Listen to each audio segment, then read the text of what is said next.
তুমি কি ভাবছো আমি কষ্ট পাচ্ছি? এই যে তুমি ফোন করো না, মেসেজ করো না, তুমি কি ভাবছো আমি তোমার জন্য অপেক্ষা করে বসে থাকি? একদমই না। এই যে তুমি প্রতিদিন সকালে অনলাইনে থাকো, কি ভাবছো আমি লক্ষ্য করি? একদমই না। এই তো ফেসবুক খুলে দেখলাম তুমি 5 মিনিট আগে অনলাইনে ছিলে।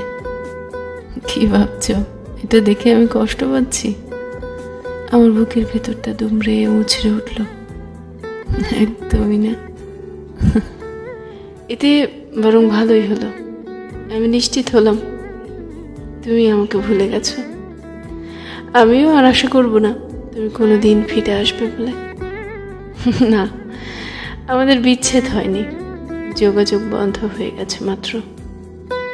তুমি আমাকে কোথাও থেকে ব্লক করোনি, তুমি আমার থেকে মুক্তি চেয়েছিলে, সেটা আমাকে বলতে পারোনি। হঠাৎ তুমি যোগাযোগ বন্ধ করে দিলে।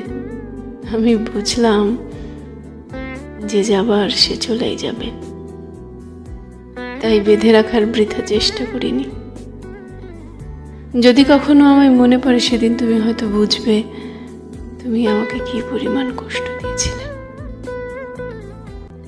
সেদিন ফিরে আসতে চাইলেও আমি কিন্তু আর ফিরবো না।